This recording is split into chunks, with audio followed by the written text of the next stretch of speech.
¿Qué tal, amigos? Me da mucho gusto que nos acompañen nuevamente en este videocassette de la obra electrónica moderna básica. En el número 4 analizaremos la televisión a colores moderna.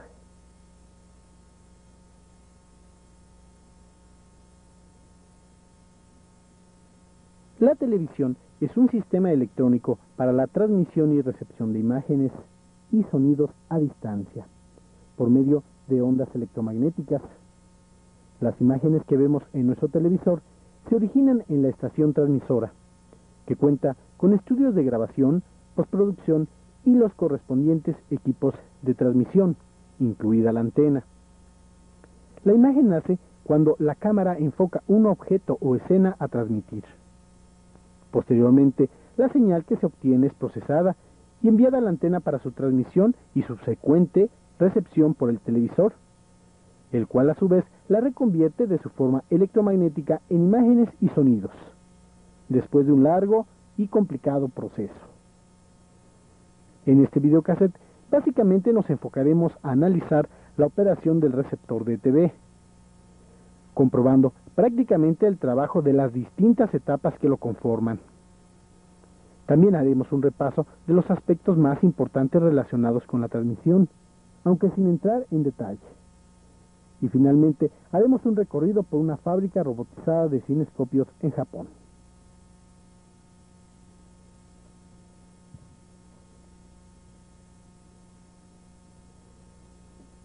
En los últimos 2 lustros, la televisión de color ha incorporado novedosos sistemas electrónicos, basados principalmente en la tecnología digital. Actualmente, un televisor convencional incluye diversos sistemas y funciones como el control remoto a rayos infrarrojos, el sintonizador electrónico a varactores, la memoria de canales, la generación de caracteres en pantalla y, por supuesto, el control electrónico en la mayoría de funciones con el auxilio del microcontrolador. Además, se incluyen algunos efectos digitales.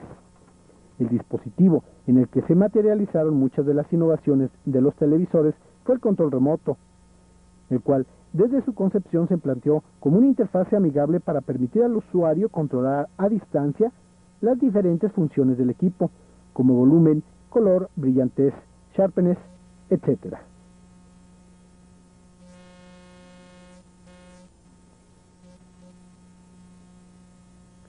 Comencemos con el sistema de la transmisión de TV. Este es un diagrama a bloques, muy simplificado, en el que se representan los procesos de difusión de televisión. Todo inicia con la captación de la imagen por parte del tubo de cámara, el cual es un dispositivo cuya tarea es convertir la imagen en una señal eléctrica, misma que posteriormente es amplificada por el circuito amplificador de video, y de ahí llevada hasta el transmisor para unirse con la señal de audio que proviene del micrófono y que previamente ha sido procesada convenientemente. Una vez mezcladas ambas señales, son enviadas a la antena transmisora para ser irradiadas en forma de ondas electromagnéticas en un bloque compacto, para que finalmente sean recibidas por el receptor. En realidad, la señal de cámara pasa por un proceso mucho más complejo, que durante su procesamiento deben agregársele pulsos de sincronismo vertical, horizontal y de ráfaga, y debe ser modulada con una onda portadora de cuya frecuencia dependerá la del canal transmitido. Sobre este punto no ahondaremos más, pero al respecto les recomiendo que consulte el número 4 de la obra VideoKit, también de nuestra biblioteca electrónica. Pero regresemos a la parte inicial de este largo proceso. La imagen es captada por la cámara y enfocada por medio de un sistema de lentes en un sensor de imagen, que puede ser un tubo de cámara o bien un elemento semiconductor, conocido con el nombre de CCD. Esto depende del tipo de cámara utilizada. El elemento sensor tiene como función convertir la imagen en una señal eléctrica, para lo cual realiza un muestreo que le permite descomponerla en cuadros, cada uno de los cuales está formado por 262.5 líneas, dando un total de 525 líneas por cuadro. Se necesitan 30 cuadros por segundo para dar la sensación de animación, algo parecido como sucede en el cine. Posteriormente, la señal es llevada a los circuitos electrónicos, en donde se procesa cada una de las líneas y se le agregan pulsos de sincronismo y borrado. Desde el punto de vista práctico, esta señal puede ser enviada a un cinescopio para ser reconvertida en imagen. Precisamente, un cinescopio realiza la tarea inversa a la del sensor de imagen. Veamos cómo.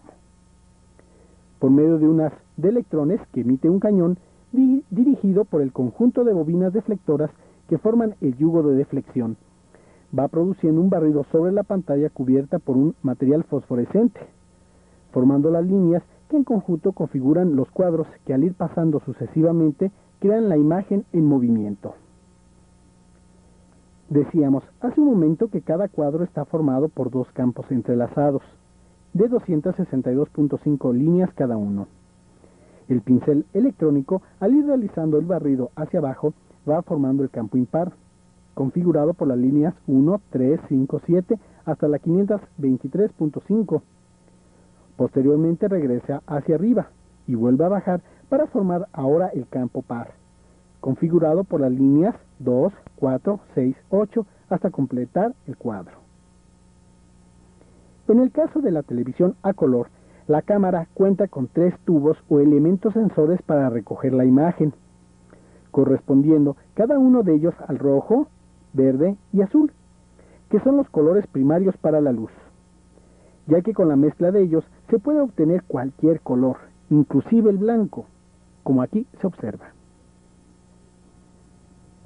En el sistema de cámara, las señales eléctricas del rojo, verde y azul se envían a un codificador, en donde son sumadas para obtener una sola señal conocida como croma, la cual, para ser visualizada en una pantalla, necesita ser decodificada, de tal manera que se vuelva a obtener en forma independiente al rojo, verde y azul. Al conjunto de estas señales se le conoce como RGB, por las siglas en inglés de Red, Green y Blue. En el cinescopio, las señales de estos colores son llevadas a 3 cañones, correspondiendo uno a cada color para formar las imágenes en movimiento y en color.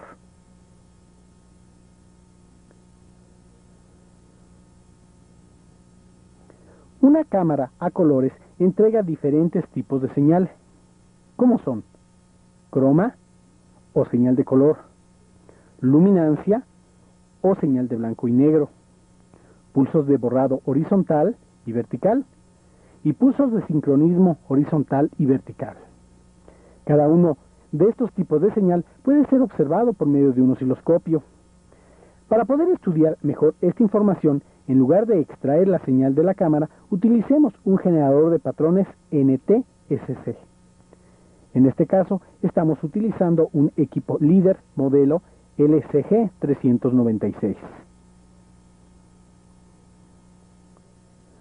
Observe cómo al cambiar de patrón, la forma de onda en el osciloscopio también cambia.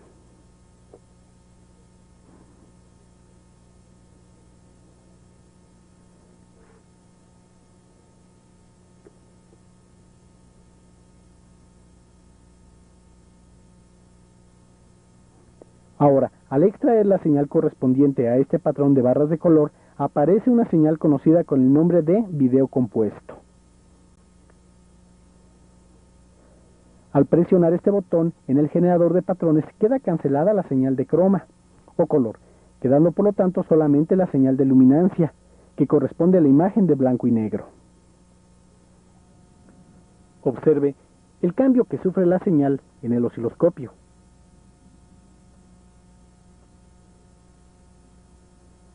La señal de croma queda cancelada. Restauremos ahora la parte de croma y cancelemos con este botón la señal de luminancia.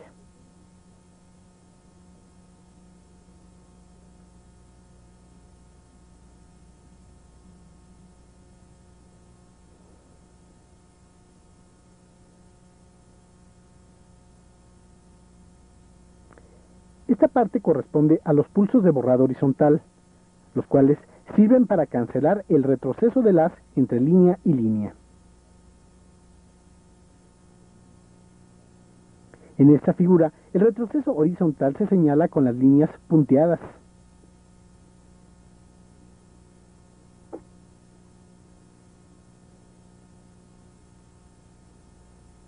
Esta parte corresponde a los pulsos de sincronía horizontal, que sirven para sincronizar al oscilador horizontal que se encuentra en el receptor.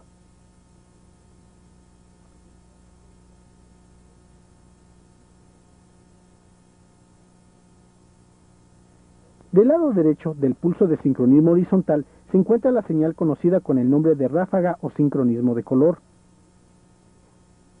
también conocida con el nombre de burst, y son entre 8 y 11 ciclos de 3.58 MHz que sirven para estabilizar el funcionamiento del oscilador de color en el receptor de TV.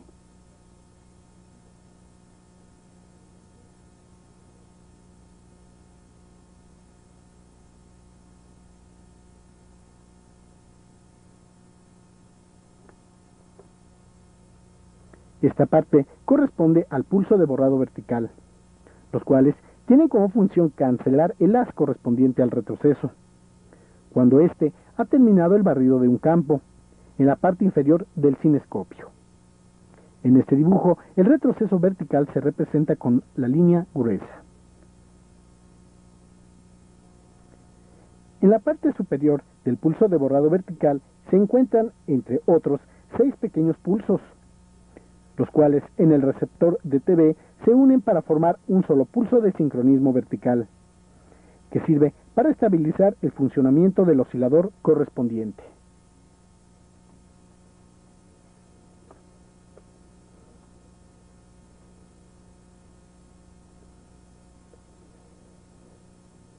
Hagamos un pequeño paréntesis para conocer a grandes rasgos cómo se produce un programa de televisión en un estudio. En esta etapa de la televisión se requieren diversos equipos muy complejos. En principio, se necesitan varias cámaras de video que permitan hacer tomas simultáneas desde diversos ángulos. Posteriormente, la señal de cada una pasa a un mezclador, ubicado en la sala de control, el cual permite hacer efectos especiales y el switcheo entre tomas, que son visualizadas en varios monitores por el director de cámaras, quien hace finalmente la selección de la toma correspondiente. Para que la señal de video no presente corrimientos en el tinte y en el color, es monitoreada por equipo especializado, de los cuales los más importantes son el monitor de forma de onda y el vectorscopio. Una vez seleccionada la imagen, la señal correspondiente pasa a la videograbadora. Regularmente, en los estudios profesionales se emplean videograbadoras cuyo ancho de la cinta es de 3/4 de pulgada, o inclusive de 1 pulgada, en cuyo caso se trata de equipo de muy alta calidad. Posteriormente, la cinta pasa a un departamento de postproducción, en el cual las escenas originales son procesadas para agregarles títulos y letreros, fondos musicales, efectos especiales, etc. También en esta etapa de la producción televisiva se hacen los cortes comerciales y se precisa finalmente la duración total del programa. Para el envío de la señal de televisión se reproduce la programación en una videograbadora profesional y se le envía al transmisor, el cual se encarga de amplificarla y de enviarla por medio de la línea de transmisión a la antena, para finalmente ser irradiada en forma de ondas electromagnéticas.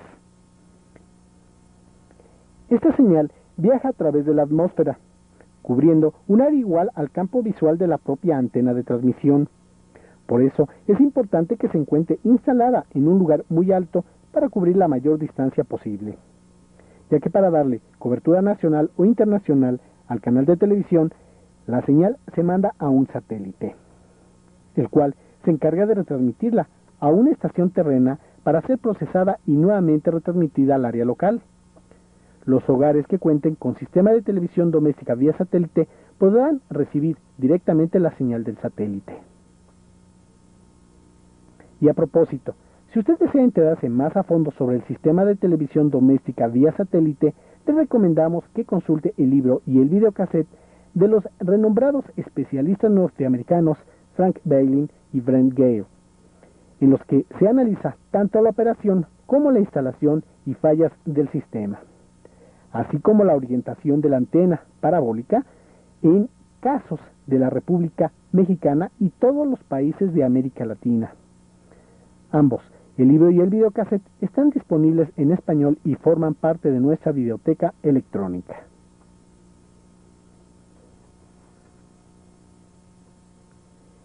La señal que se envía desde la transmisora es captada por la antena receptora, que puede ser del tipo aérea o telescópica. En el primer caso, existe una gran variedad de antenas posibles de utilizarse, dependiendo de la zona donde está instalada el receptor y de la distancia que éste guarda con respecto a la antena transmisora.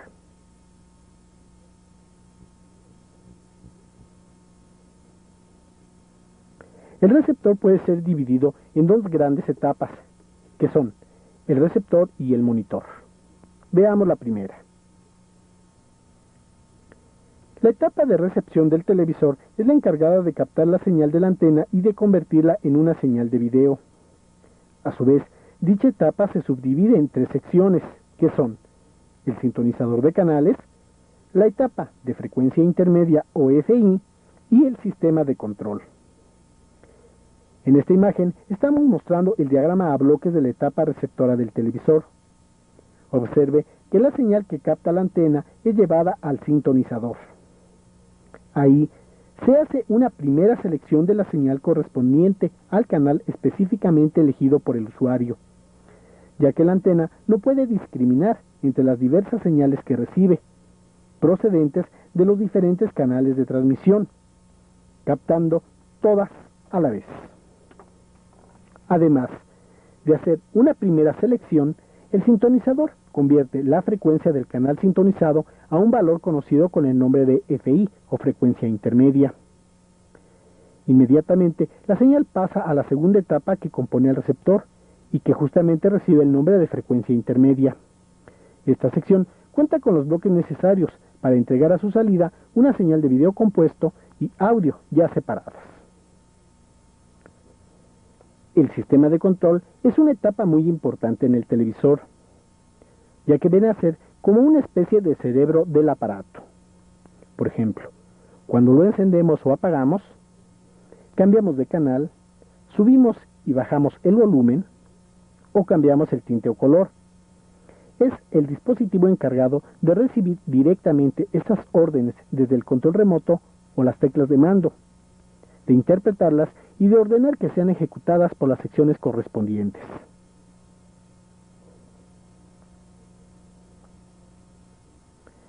En las etapas del monitor, la señal de video será procesada y separada en dos señales, croma y luminancia.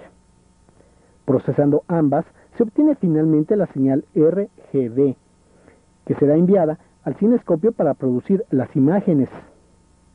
El audio, por su parte, recibe solamente un proceso de amplificación y se le envía directamente a la bocina. Más adelante vamos a exponer con más detalles todos los pasos involucrados en este proceso.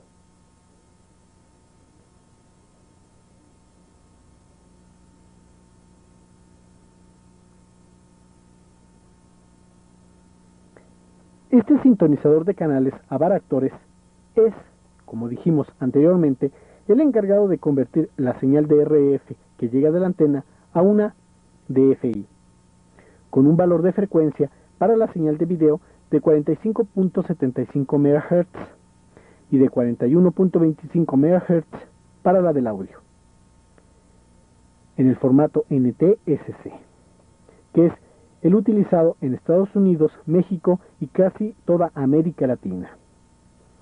La conversión a estos valores de frecuencia se realiza no importando el canal que sea sintonizado, trátese de la banda de VHF o UHF o cable. Para realizar esta función, el sintonizador de canales está asociado a las etapas de FI y sistema de control. El trabajo de este último, a su vez, está asociado a la memoria de sintonía, en la cual el usuario ha almacenado previamente la información que señala qué canal va a ser sintonizado mediante las teclas Channel Up y Channel Down. Expliquemos qué procesos electrónicos ocurren cuando cambiamos de canal. Para ello, vamos a apoyarnos en un televisor de color Sony modelo KB1427R. Observe que asociado al sistema de control se encuentra una etapa llamada Key Scan, la cual es un conjunto de terminales de salida y entrada de señales conectadas a varios interruptores, que corresponden a los botones que el usuario utiliza para cambiar de canal, o subir o bajar volumen. Por ejemplo, en este modelo las salidas son las terminales 19 y 20. Veamos su forma de onda con el osciloscopio. Si presionamos el botón de cambio de canales, indicado aquí como S102, la señal que sale de la terminal 20 aparecerá en la terminal de entrada 21 del propio controlador o sistema de control, como resultado de haberse cerrado el interruptor. Esto será interpretado como una indicación de cambio de canal, pero no específico de qué canal. Es precisamente aquí donde interviene la memoria, la cual va a indicarle al controlador a qué canal corresponde acceder de acuerdo a la programación. Este IC102 es la memoria. Enseguida, el sistema de control envía un tren de pulsos por la terminal data hacia el sintonizador. Este, a su vez, mediante un proceso en el que interviene un sistema conocido como PLL, procederá al cambio de canal, emitiendo en su salida la señal DFI correspondiente a dicho canal, pero siempre con los valores de 45.75 MHz para video y 41.25 para audio. Los datos son sincronizados por la señal de clock o reloj que salen del controlador al sintonizador. Inmediatamente después del envío de cada palabra de datos, un pulso corto de latch sale del controlador al sintonizador.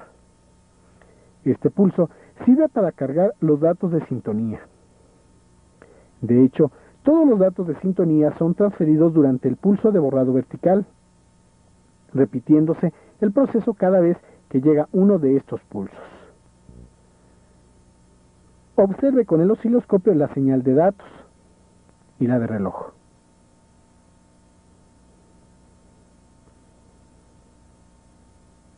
Ahora la señal de datos y la del hacha.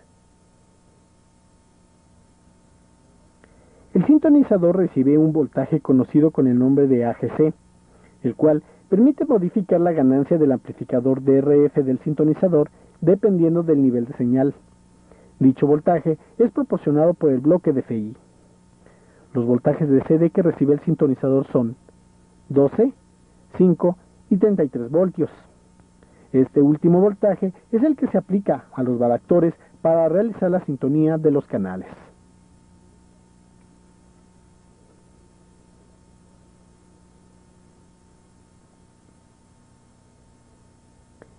En este bloque de frecuencia intermedia se encuentran diferentes etapas, que son FI video, detector de video, FI sonido, discriminador de audio, CAG y AFT.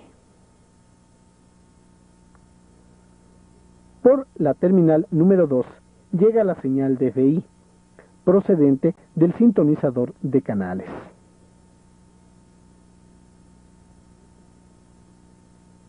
Ahora bien, tomando en cuenta que esta señal no es pura, sino que viene mezclada con un conjunto de señales correspondientes a los diferentes canales captados, es necesario filtrarla, haciéndola pasar por un filtro SAW, que se encuentra dentro de este módulo.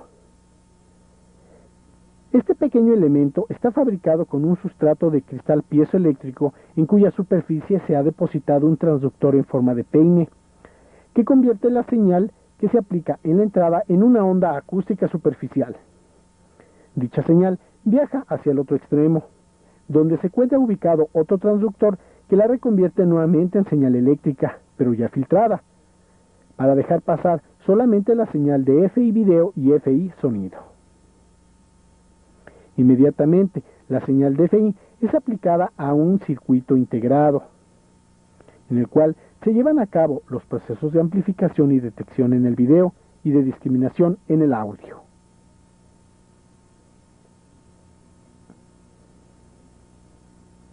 Obtengamos con el osciloscopio la señal de video compuesta en la terminal 12 del bloque DFI, mientras aplicamos una señal de barras de color por medio de este generador líder.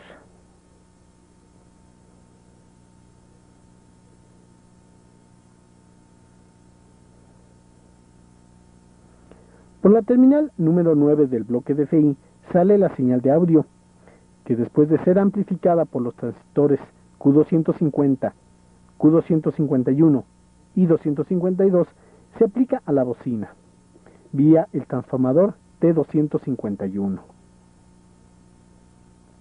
Aquí se indica el camino que sigue la señal para llegar a la bocina.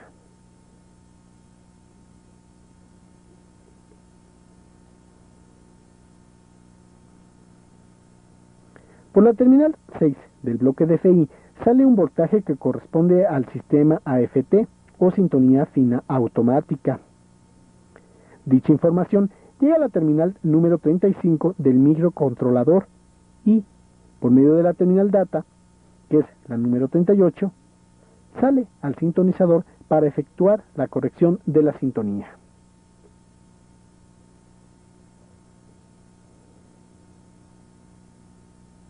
Por la terminal 1 del bloque DFI sale el voltaje de CAG hacia la etapa de RF del sintonizador. Por la terminal 3 del bloque DFI se aplica la polarización de 9 voltios, mientras que las terminales 4 y 5 no se usan. El nivel de volumen es controlado en la terminal número 7, en relación directa al voltaje que recibe. Es decir, si sube el voltaje, aumenta el nivel de volumen y viceversa. Este voltaje proviene de los transistores Q120 y Q121. Este último, a su vez, recibe la orden de la terminal 1 del microcontrolador. El volumen se ajusta por medio de las teclas Vol Up y Vol Down. A la terminal 11 del bloque DFI llega, procedente del microcontrolador, la señal para hacer el mute o silenciamiento en el audio cuando el operador lo requiera.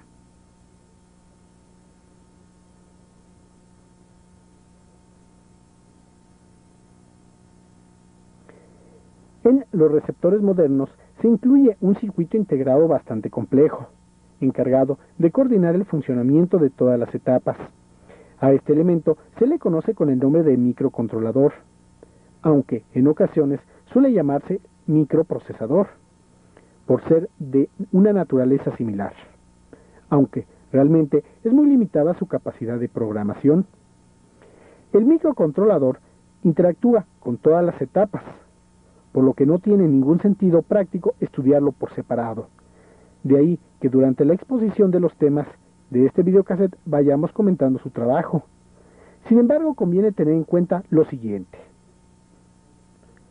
Cuando alguna de sus terminales denote negación, con una raya sobre el nombre de la función correspondiente, significa que esa terminal realizará su operación con un voltaje bajo. Por ejemplo, en las terminales 50 y 51 se aplica pulsos de sincronía vertical y horizontal respectivamente, en fase negativa. En cambio, si no hay negación, la función se efectuará cuando esté en un nivel alto. Por ejemplo, cuando el nivel de la terminal 42, que es la responsable de la fusión mute, está en alto, el modo se lleva a cabo, y cuando está en nivel bajo, no se efectúa dicha función. Para verificar que un microcontrolador se encuentra operando convenientemente, es necesario comprobar, primero, que exista la polarización adecuada, así como la presencia de pulsos de oscilación. En este caso, en las terminales 28 y 29. Segundo, debe verificarse que las órdenes de entrada sean correctas. Y tercero, que las salidas sean las adecuadas según el trabajo realizado. Obviamente, cuando un televisor falla, no se comienza checando al microcontrolador, sino que, una vez detectado el problema específico, se checa la terminal correspondiente. Por ejemplo, si falla el audio, en este equipo se verifica la terminal 1 y 42.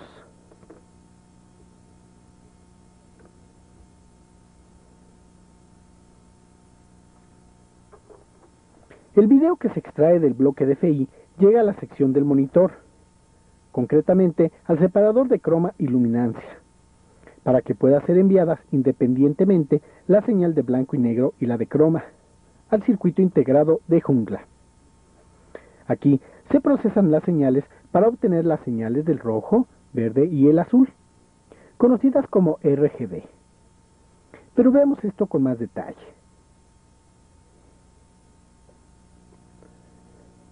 La señal de video que sale del bloque DFI por la terminal 12 llega a la terminal 8 del IC403. Pasa a través del switch electrónico y va por la terminal número 9. En las terminales 10 y 11 se encuentra otro interruptor electrónico, que se cerrará cuando el televisor sea utilizado exclusivamente como monitor. La posición de estos interruptores electrónicos depende de las órdenes del microcontrolador.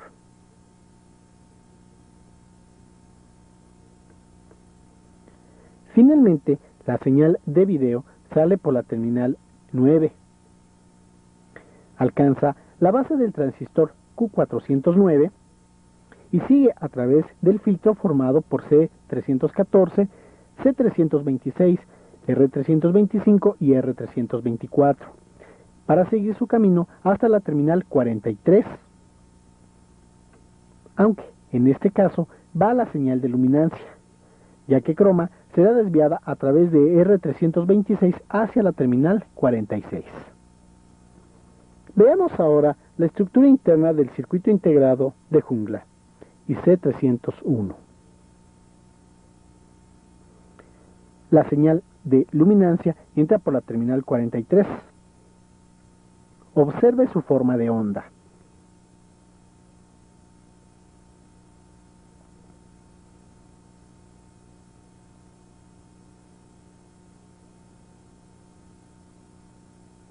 Sigue su camino a través de un atenuador de luminancia y dos líneas de retardo, y de ahí pasa a la etapa de control de Sharpness, en la cual se da una mayor definición a la imagen. Dependiendo del voltaje que reciba esa etapa por la terminal 42, el grado de definición será mayor o menor. El voltaje de la terminal 42 proviene de la terminal 12 del circuito integrado IC104, que es un convertidor analógico digital. Este circuito recibe por su terminal número 2 información de DAT o data, que es la misma línea de datos que lleva información al sintonizador de canales, según revisamos anteriormente. El microcontrolador, a su vez, ha recibido información del sensor del control remoto, el IC103, por la terminal 5, a través de la línea que estamos señalando. Regresemos al interior del circuito integrado de jungla. La señal de luminancia posteriormente pasa de la etapa Sharpness a Picture Control. Por la terminal 41 entra la información para graduar el contraste en la imagen. La orden respectiva viene desde el microcontrolador. Luego, la señal sigue por el circuito Y-Hook-Up y por el circuito Clamp o sujetador del nivel de negros, y alcanza al amplificador de brillantez, el cual permite cambiar el brillo de la imagen cuando varía el voltaje en la terminal número 40. De ahí, la señal alcanza al circuito blanking o circuito de borrado, para eliminar el retroceso del haz, tanto vertical como horizontal. Para tal efecto, este circuito recibe una retroalimentación de los osciladores vertical y horizontal que se encuentran dentro del mismo circuito integrado. También se realiza un borrado cuando hay cambio de canal, o cuando se enciende el televisor, mediante un pulso que llega a la terminal número 34. El pulso de borrado que llega a la terminal 34 proviene del microcontrolador. Las señales de luminancia y croma se vuelven a encontrar y a mezclar en el mezclador YC, de donde se dirigirán hacia las terminales 27, 28 y 29, que corresponden respectivamente a las señales del azul, verde y rojo. Por lo que respecta a la señal de cromo-color, diremos que llega con una frecuencia de su portadora de 3.58 MHz a la terminal 46 del integrado y alcanza a un filtro paso de banda marcado como TOT. Este cancela todo vestigio de luminancia que pudiere tener, dejando pasar solamente la croma hacia un amplificador. De ahí la señal se dirige hacia el ACC o control automático de color, donde recibe un valor constante y nuevamente pasa por otro amplificador que gradúa su ganancia para controlar la saturación del color. Dicho amplificador está controlado por el nivel de voltaje aplicado en la terminal número 39, procedente del circuito integrado IC104, convertidor analógico digital anteriormente señalado. La señal pasa a un color killer o cancelador de color, y de ahí al desmodulador, que simultáneamente recibe una señal de referencia de 3.58 MHz, proveniente del circuito VCO, o oscilador controlado por voltaje. Ya desmodulada, la señal de croma pasa al circuito matrix o matrizador, de donde salen las señales R-Y, B-Y y G-Y, que al mezclarse con luminancia en la siguiente etapa producen RGB, según comentamos anteriormente. La salida RGB de IC301 se va hacia la placa C, que está en la base del cinescopio.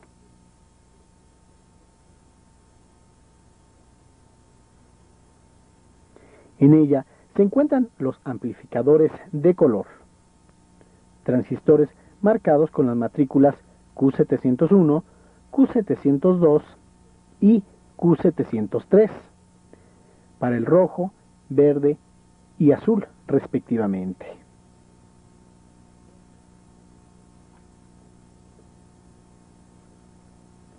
Una vez amplificadas, se dirigen hacia la base del cinescopio, hasta los 3 cátodos correspondientes para la emisión de cada uno de los colores que formarán la imagen en la pantalla del televisor.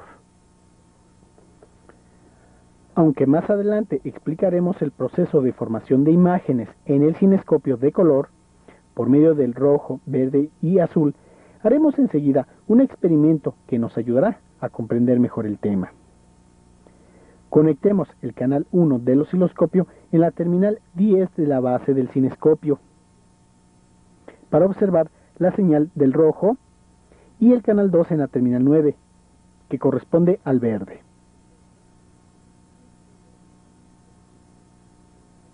Apliquemos ahora con el generador de patrones un rastro de color rojo.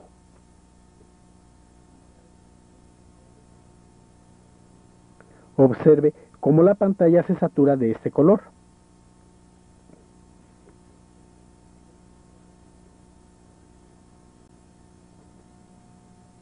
Vea también cómo en el canal 1 del osciloscopio, que corresponde al rojo, existe un nivel de señal alto, mientras que en el canal 2, conectado a la terminal del verde, prácticamente no hay variación en el nivel. Si cambiamos ahora la punta del canal 2 a la terminal número 8, que corresponde al azul, tampoco hay variación en el nivel. Pero si cambiamos el color del barrido con el generador para que ahora sea azul, habrá un cambio de nivel en el canal 2 y la pantalla se torna azul. Si inyectamos un barrido verde, la terminal 9 de la base del cinescopio será la que presente un nivel alto de señal, saturándose la pantalla de ese color.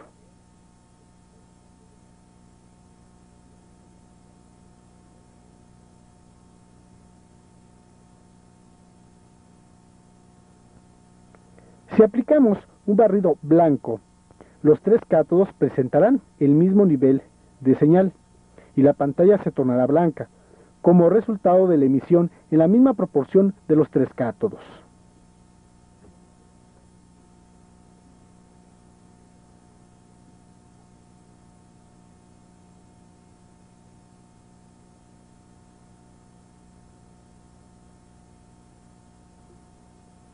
Observe ahora la señal que llegan a los tres cátodos cuando aplicamos barras de color.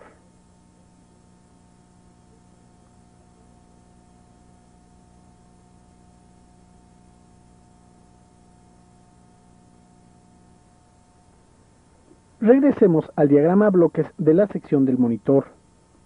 La señal de video compuesta que entrega el detector contiene, entre otras informaciones, a los pulsos de sincronismo vertical y sincronismo horizontal, los cuales son utilizados por los sistemas de barrido para inducir la deflexión de los haces electrónicos que emiten los cátodos del cinescopio. El sistema de deflexión horizontal también se encarga de proporcionar el alto voltaje que requiere el cinescopio. Pasemos a analizar el diagrama del televisor. La señal de video que entrega el módulo DFI llega hasta la base del transistor emisor seguidor o buffer Q410.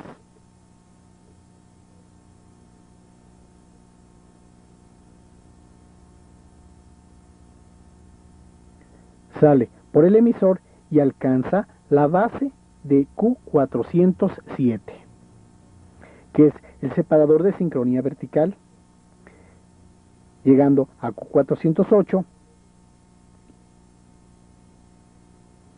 y posteriormente a Q403, que también es un buffer como Q410. La señal finalmente llega a la terminal 47 de IC301, en cuyo interior se encuentra el separador de sincronismo vertical y el oscilador vertical.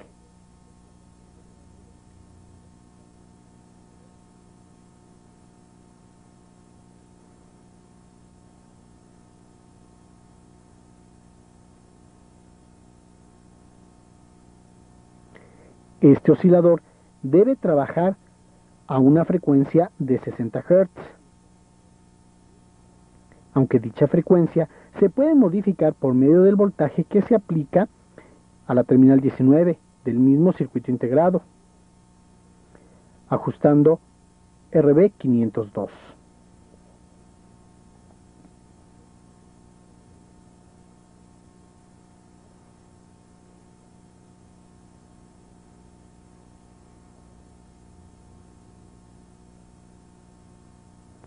La salida del oscilador vertical es por la terminal 22. Observemos la señal en el osciloscopio.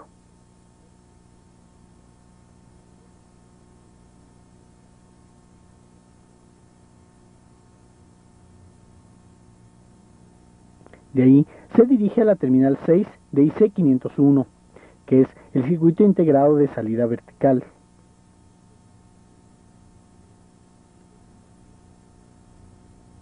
Luego, una vez que ha sido amplificada, sale por la terminal 2 y alcanza el yugo de deflexión que está montado en el cuello del cinescopio para controlar el movimiento vertical de los tres haces. Pasemos ahora al proceso de barrido horizontal. La señal que sale del bloque de DFI video llega a la base de Q410 y sale por su emisor, dirigiéndose a Q460, que es otro buffer, y de ahí hacia la terminal 48 de IC301.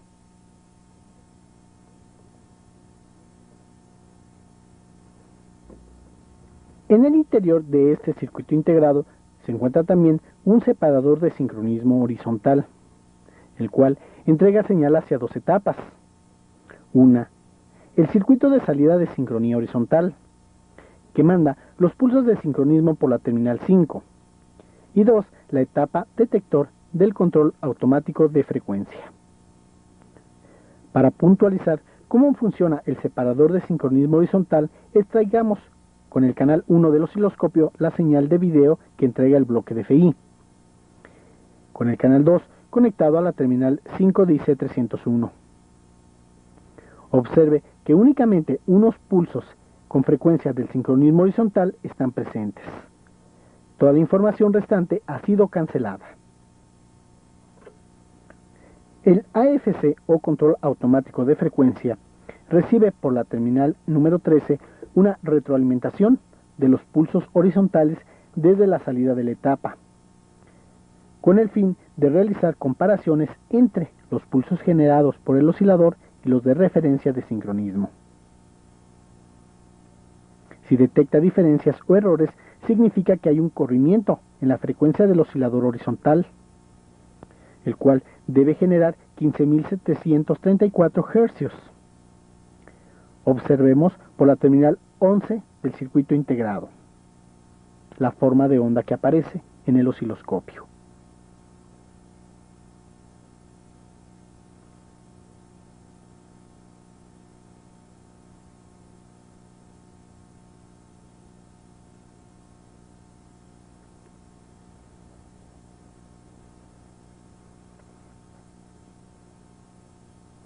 Estos pulsos son llevados hasta la base del drive horizontal, transistor marcado como Q501,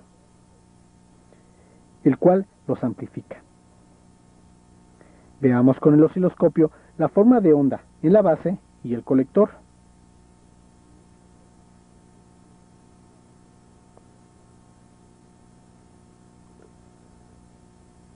Esta señal es transferida por el transformador T501 a la base del amplificador de salida horizontal Q502, el cual la entrega por su colector tanto al yugo de deflexión como al transformador flyback.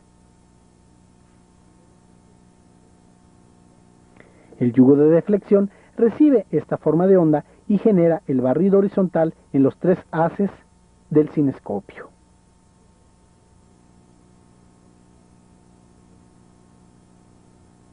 Mientras tanto, el mismo pulso aplicado al flyback sirve para generar voltajes de baja y alta tensión.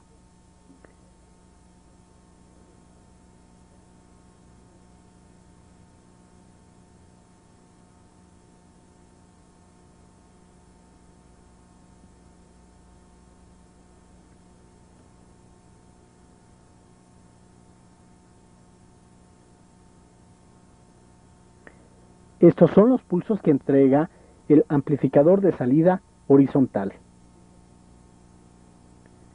Aquí se observa cómo el secundario de mayor embobinado tiene intercalados unos diodos. Estos se encargan de rectificar el alto voltaje que requiere el cinescopio.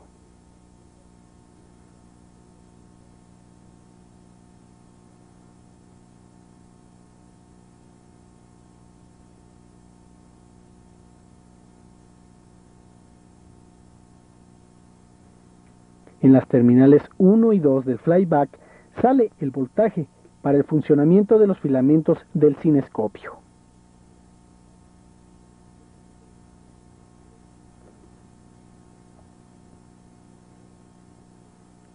Por la terminal 10 sale el voltaje que será rectificado para obtener una línea de tensión de 24 voltios.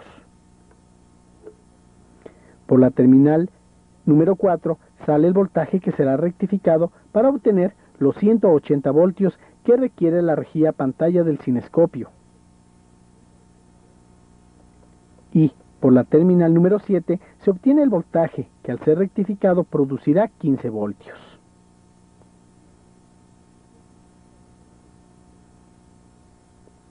Todos estos voltajes sirven para polarizar a las diferentes etapas con que cuenta el televisor.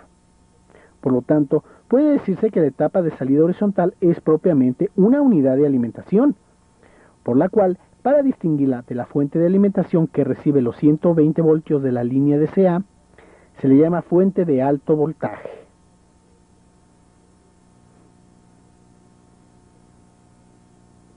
Por alguna falla en el sistema, el alto voltaje con que se alimenta la rejilla de apertura puede llegar a elevarse hasta niveles mayores de los permitidos. Esto provocaría una irradiación de rayos X que puede ser dañina. Para evitarlo, el sistema cuenta con una terminal en el flyback, en este caso es la 12, que retroalimenta un voltaje que es rectificado por el diodo D512, denominado protector de rayos X, el cual lo manda hasta la terminal 16 del circuito integrado IC301. En este integrado se encuentra una etapa conocida con el nombre de Hold Down, que tiene a su cargo cancelar la salida de la señal horizontal por la terminal número 11, cuando el alto voltaje exceda los niveles permitidos. Para este trabajo, dicha etapa recibe en su terminal 15 un voltaje de referencia de 5.8 de voltio.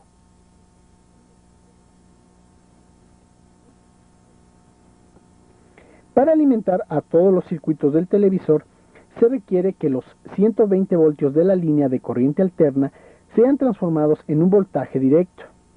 Para ello, se utilizan estos 4 diodos, conectados en forma de puente.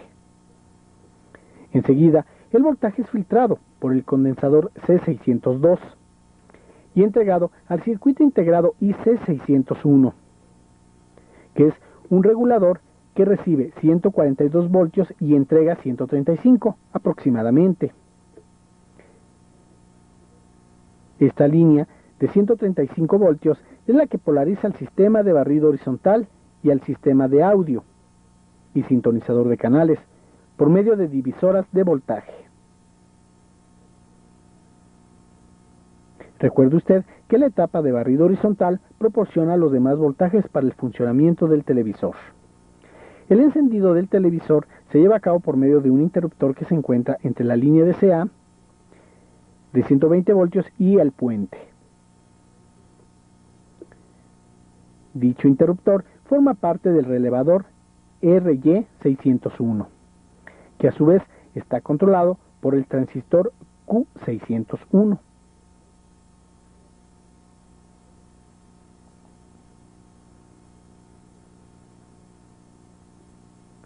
Este transistor recibe en su base un voltaje proveniente del sistema de control. Cuando el voltaje recibido es positivo, el transistor conduce y activa el relevador RY601, que a su vez cierra el interruptor y permite que llegue voltaje de corriente alterna al puente, con lo que se encienden los circuitos del televisor. Por otra parte, existen circuitos que deben permanecer en funcionamiento a pesar de que el televisor esté apagado. Por ello, antes del interruptor de encendido se dispone de una línea de voltaje DCA que es rectificada por los diodos D607 y D608. Este voltaje polariza al relevador RY601 y a la terminal 52 del sistema de control.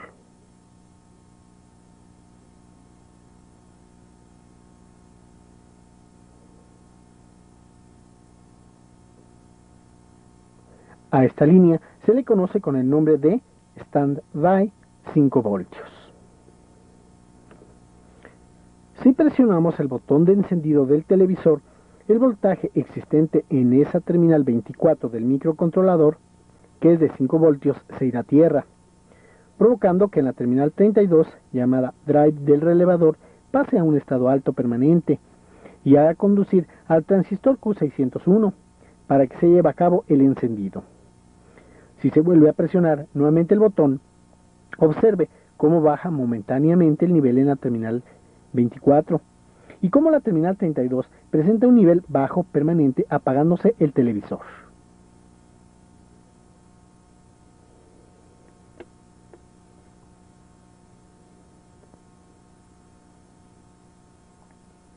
El cinescopio Trinitron es una especie de híbrido del tubo de 3 cañones en línea, originalmente empleado por la General Electric, y el cromatón o cinescopio de Lawrence, adoptado por la RCA. En efecto, el Trinitron se vale de 3 haces coplanares, pero en su pantalla, en lugar de puntos se disponen de tiras muy delgadas de fósforo, como el de Lawrence. Pero a pesar de estas similitudes, el Trinitron tiene características muy propias en muchos de los detalles de su estructura. De ella nos ocuparemos enseguida. Todo cinescopio se divide en 4 partes principales, que son cañón, cuello, campana y pantalla. En el cañón se encuentran 3 filamentos, conectados en paralelo, encargados de calentar a 3 cátodos, que son los responsables de la emisión del haz del rojo, verde y azul, con que se forman las imágenes en pantalla. La disposición de estos 3 cátodos es un plano horizontal, viniendo a ser el de la derecha el que corresponde al rojo, el del centro al verde y el de la izquierda al azul, viéndolo desde la base del cinescopio. En ella se encuentran las conexiones de los cátodos y están marcadas como KR, KG y KB, respectivamente para los colores rojo, verde y azul, mientras que las conexiones de los filamentos están marcadas como H1 y H2.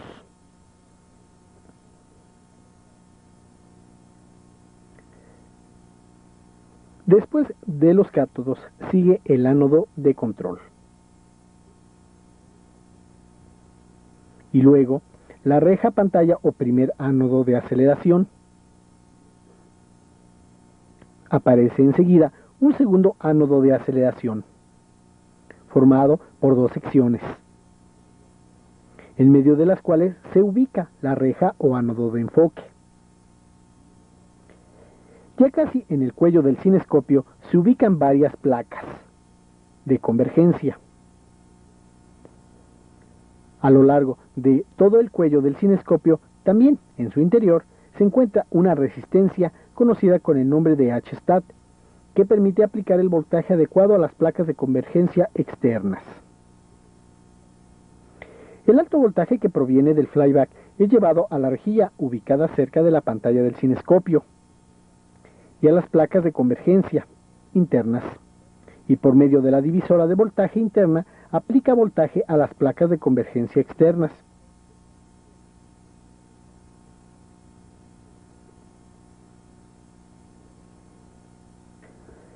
En la campana del cinescopio se encuentran tanto interna como externamente una capa de aquadag, que es un material conductor, que junto con el vídeo forman una capacidad que sirve para filtrar el alto voltaje procedente del flyback y que entra a través de este conector.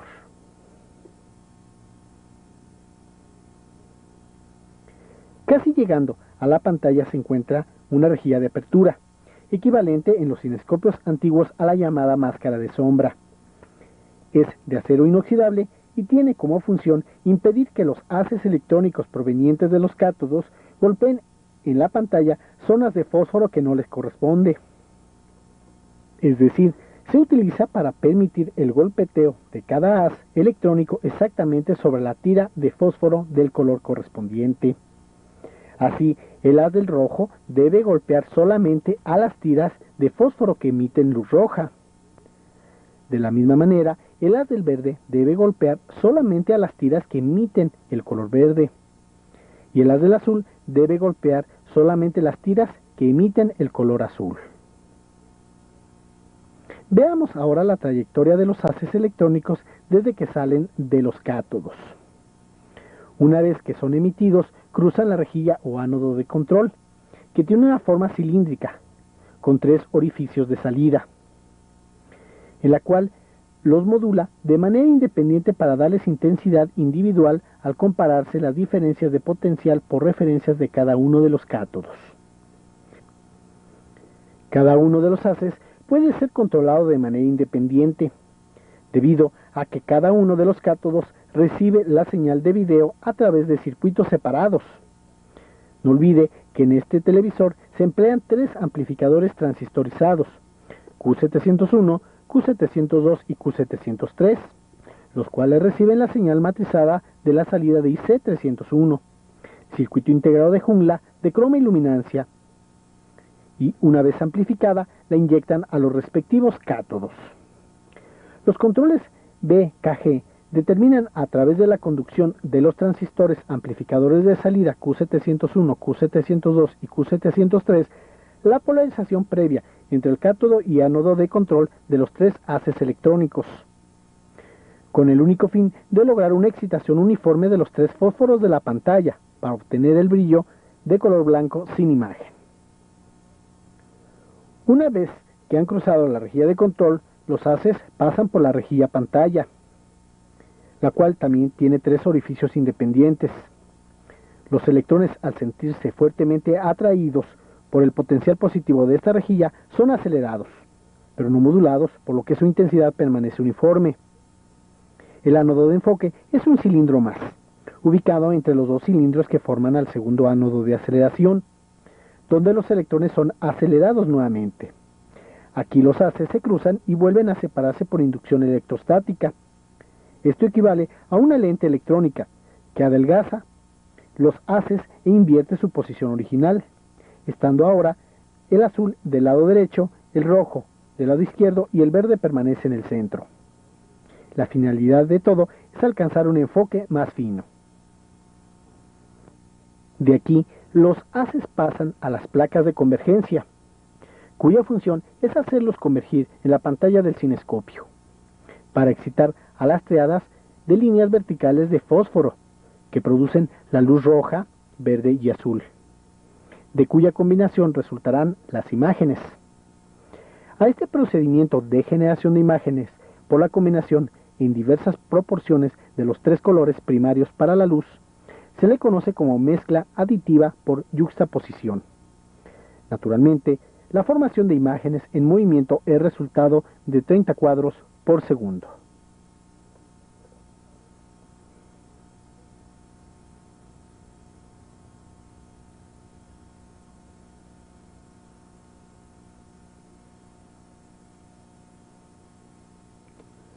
En el campo de la TV, con los revolucionarios avances tecnológicos, se ha conseguido un excelente manejo de las imágenes en color, caracterizándose por una más amplia gama de tonalidades y mayor resolución, brillantez y contraste.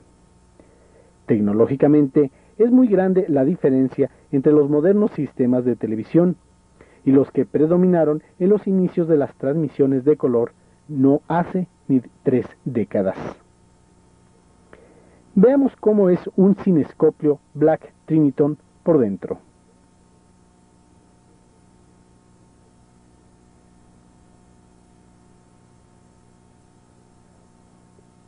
Quitemos primero la placa C, donde se encuentran los transistores amplificadores RGB. Retiremos ahora la base.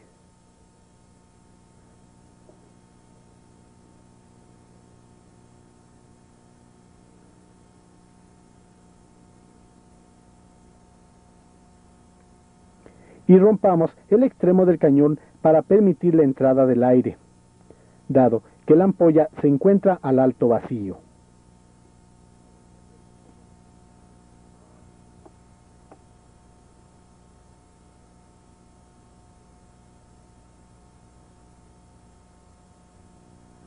Retiremos los componentes electrónicos asociados y extraigamos al cinescopio del mueble.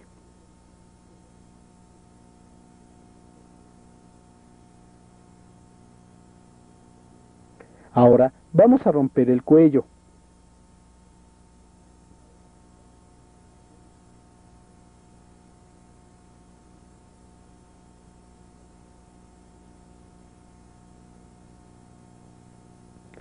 Este es el cañón electrónico encargado de la emisión de los haces RGB. Quitemos el vidrio para conocer físicamente sus componentes internos.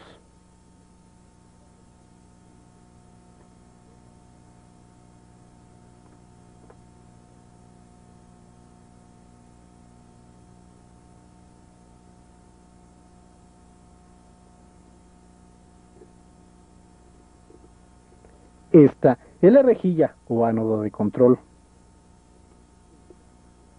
Esta, la rejilla pantalla o primer ánodo de aceleración. el segundo ánodo de aceleración, que está formado por dos secciones.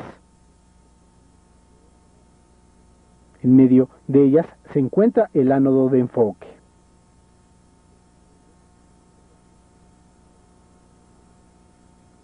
Aquí tenemos las placas de convergencia.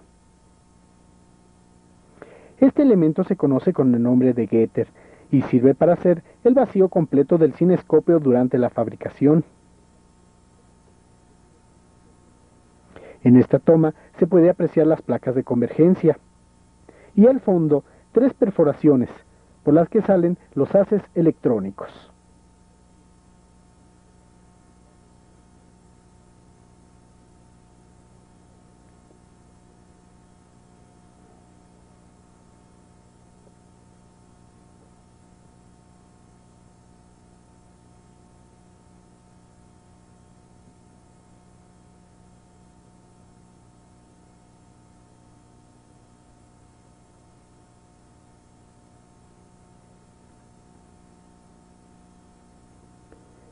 Esta es la resistencia H-stat, que se dispone a todo lo largo del cañón.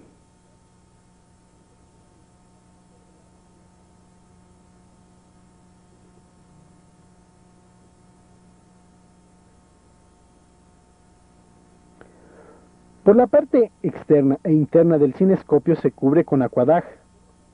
Procedamos a romper la campana.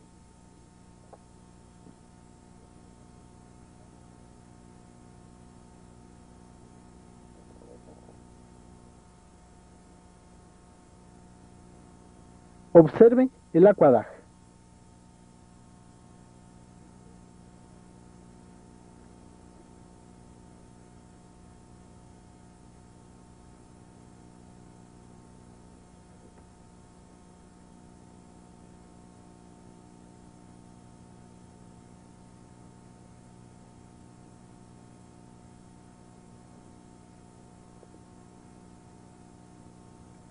Aquí se puede apreciar la rejilla de apertura. Por la caída de los vidrios, una parte de ella se ha dañado. La rejilla de apertura está fabricada por alambres de acero inoxidable, dispuestos verticalmente. Este elemento se llega a magnetizar. De ahí que el televisor cuente en los extremos del cinescopio con las bobinas desmagnetizadoras. Para visualizar mejor la rejilla de apertura, vamos a retirarla completamente.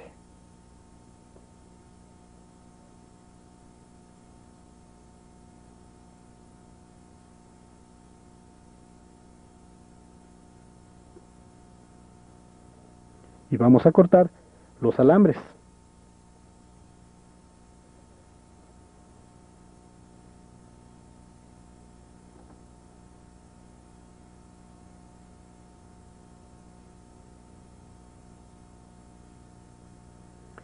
Aquí tenemos la pantalla donde se ha dispuesto una capa de fósforo, dispuesto en tiras, alternadamente para la emisión de los colores rojo, verde y azul. A su vez, el fósforo está cubierto por una muy delgada capa de aluminio, que sirve como trampa de iones. Observe cómo se desprende esta cubierta al raspar el vidrio de la pantalla.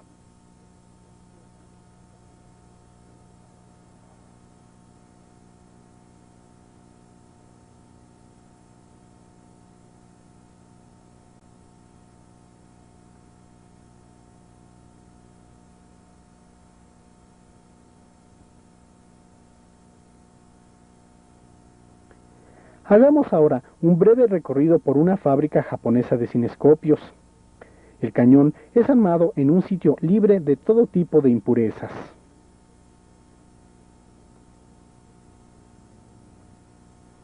Simultáneamente, en otros departamentos se fabrican los demás componentes. Por ejemplo, aquí podemos observar un robot cubriendo de fósforo la pantalla. Luego, las pantallas pasan por esta cadena robotizada, donde se les cubre del aluminizado. Personal especializado verifica que la pantalla no quede rayada o con zonas sin cubrir.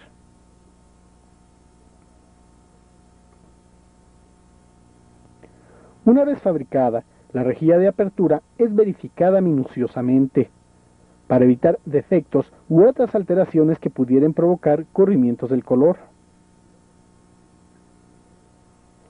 Ya ensamblada la pantalla, la rejilla de apertura y la campana, los cinescopios pasan por esta cadena, también robotizada, para que le sea colocado el cañón.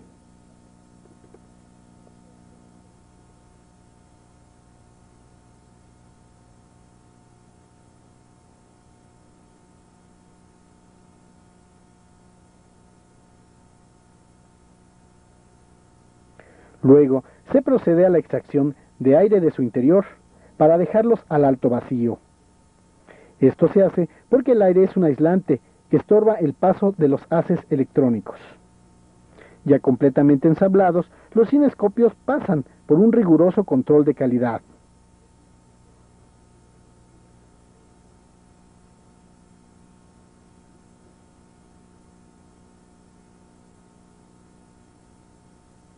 Ahí pasan a la etapa de empacado para su distribución. Y se vuelve a realizar un chequeo selectivo de los cinescopios.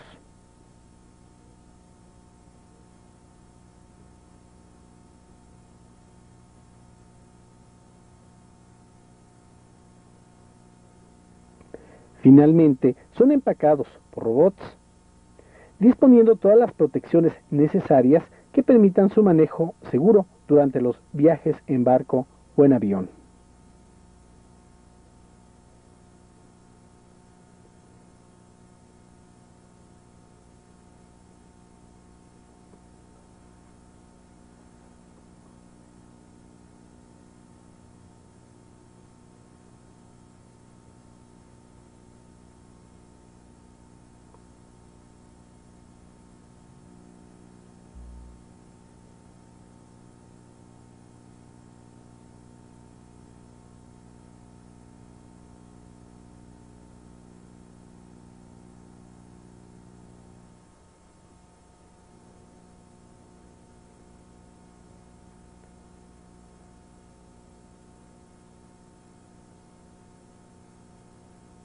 La miniaturización en electrónica ha permitido la fabricación de diminutos televisores.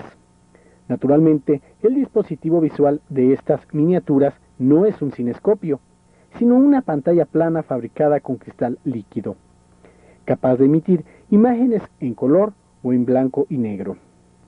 Expliquemos sus principios básicos de operación. La pantalla está formada por una especie de sándwich de cristales polarizados y de cristal líquido tipo neumático, cuyas moléculas se mantienen desordenadas cuando no reciben ningún campo eléctrico y se ordenan cuando se les aplica un voltaje. Los cristales polarizados han sido cubiertos por una capa de electrodos transparentes que no impiden el paso de la luz, pero que juegan un papel fundamental en el ordenamiento de las moléculas cuando reciben un voltaje. En la figura del lado izquierdo se puede observar que los electrodos no reciben ningún voltaje, por lo que las moléculas de cristal líquido se mantienen en desorden, permitiendo el paso de la luz a través de los vidrios polarizados. Por el contrario, en la figura del lado derecho se puede apreciar cómo al aplicar un voltaje a los electrodos transparentes, las moléculas se ordenan impidiendo que la luz cruce el segundo cristal. Tenemos entonces que la formación de la imagen depende de las posibilidades de la pantalla, de impedir o no el paso de la luz que emite una lámpara ubicada en la parte posterior, de acuerdo a la señal de video. Cabe señalar que los electrodos forman sobre la pantalla una retícula, de tal manera que permitan la formación de la imagen por medio de puntos o píxeles. Convencionalmente, los televisores de pantalla plana emplean 384 por 240 píxeles.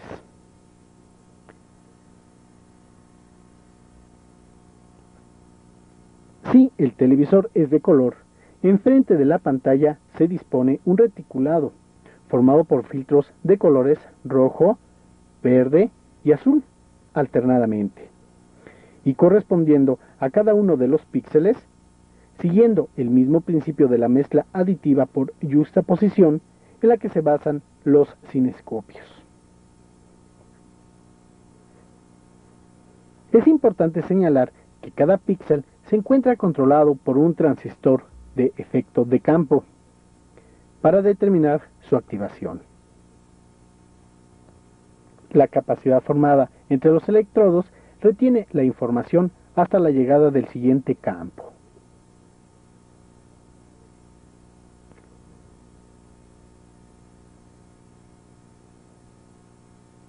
Aquí se puede observar el arreglo de los píxeles. Uno es azul, verde y rojo, y así sucesivamente. Por último, echemos un vistazo al diagrama bloques de un televisor de este tipo. Realmente, el manejo de la señal es idéntico al de una televisión convencional. La única variación es que la señal de video pasa por un descodificador para obtener la señal RGB, que será aplicada a través de unos drive a la pantalla de cristal líquido, para así formar la imagen. Naturalmente, no existe ni yugo de deflexión, ni flyback, ni alto voltaje, como en el cinescopio.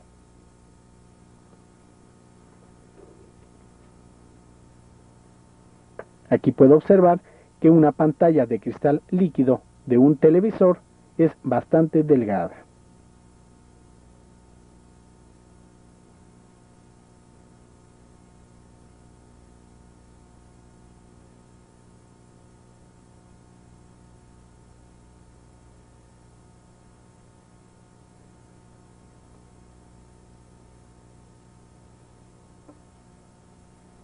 Bien amigos, aquí terminamos este videocassette y con la obra de electrónica moderna.